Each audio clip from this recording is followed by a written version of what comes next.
دوسری جگہ فرمایا کہ مسلمان ایسے ہیں جیسا کہ ایک تعمیر ہو، ایک بلڈنگ ہو. اگر ایک تعمیر کو دیکھا جائے تو اس کا ایک حصہ دوسرے حصے سے ایسا ربط رکھتا ہے کہ اگر ایک حصے کو ہٹا دیا جائے تو دوسرا حصہ اس سے متاثر ہو جاتا ہے. دوسرا حصہ یا تو زخمی ہو جاتا ہے، اسے نقصان ہو جاتا ہے، یا تو وہ عیبدار ہو جاتا ہے. جیسے یہ تعمیر ہے، یہاں پر جو کالم ہے، اگر ایک کالم ہٹا دیا جائے تو ظاہری بات ہے پوری تعمیر اس سے متاثر ہو جائے گی. تو ہمارے نبی نے ہم سب مسلمانوں کی حیثیت اور ہمارا تصور ایسے دیا ہے جیسا کہ ہم ایک جسم ہوں اور جیسے کہ ہم ایک تعمیر ہوں. قرآن پاک کو اگر ہم دیکھتے ہیں تو ہمارے نبی حضرت محمد رسول اللہ صلی اللہ علیہ وسلم نے صحابہ کرام کو جو بنایا، قرآن پاک کی میں آپ کے سامنے اس مختصر وقت میں 2 آیتیں پیش کر رہا ہوں. 10ویں پارے میں اللہ تعالیٰ نے فرمایا ہے شروع میں کہ اے نبی، ان صحابہ کے درمیان میں اللہ نے ایسی محبت پیدا کی. کسی کے دل میں محبت پیدا کرنے کے لیے انسان اس کے ساتھ میں احسان کا برتاؤ کرتا ہے، سخاوت کا برتاؤ کرتا ہے، اس کی عزت کرتا ہے وغیرہ وغیرہ. ہر اعتبار سے انسان اپنے اپنے خیال سے سوچتا ہے کہ اس شخص کے دل میں میری محبت کیسے پیدا ہو.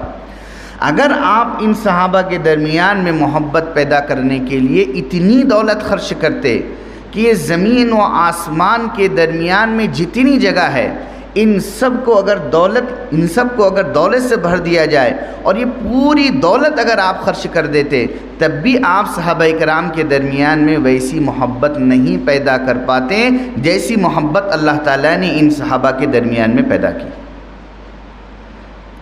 اندازہ لگا سکتے ہیں اس آیت سے ہم وَأَلَّفَ بَيْنَ قُلُوبِهِمْ لَوْ أَنفَقْتَ مَا فِي الْأَرْضِ جَمِيعًا مَا أَلَّفْتَ بَيْنَ قُلُوبِهِمْ وَلَكِنَّ اللَّهَ أَلَّفَ بَيْنَهُمْ. ہم اس سے اندازہ لگا سکتے ہیں کہ صحابہ کرام کے درمیان میں قرآن پاک کی آیت کی روشنی میں کتنی محبت تھی.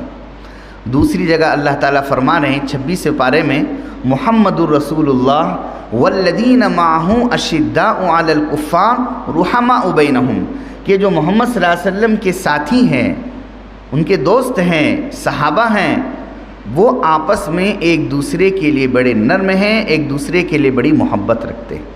یہ قرآن پاک کی آیات ان کے لیے گواہ ہیں جو بتلا رہی ہے کہ صحابہ کرام کے درمیان میں آپس میں کتنی محبتیں تھیں.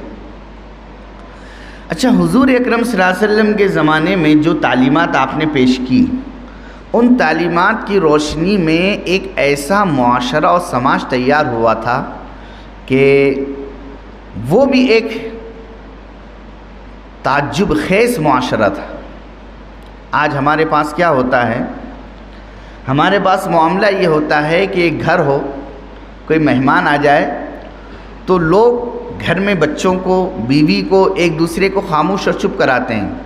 خاموش بیٹھ جاؤ تاکہ ہماری کوئی بات دوسروں کو معلوم نہ ہو.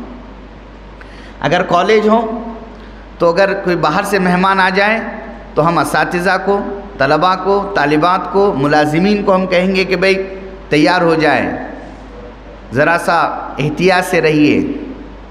ہر جگہ پر معاملہ یہ ہوتا ہے کہ ایک انسان دوسرے کو اٹینشن کر دیتا ہے کہ ہماری عزت برقرار رہے، ہمارا اچھا اثر دوسروں پر مرتب ہو.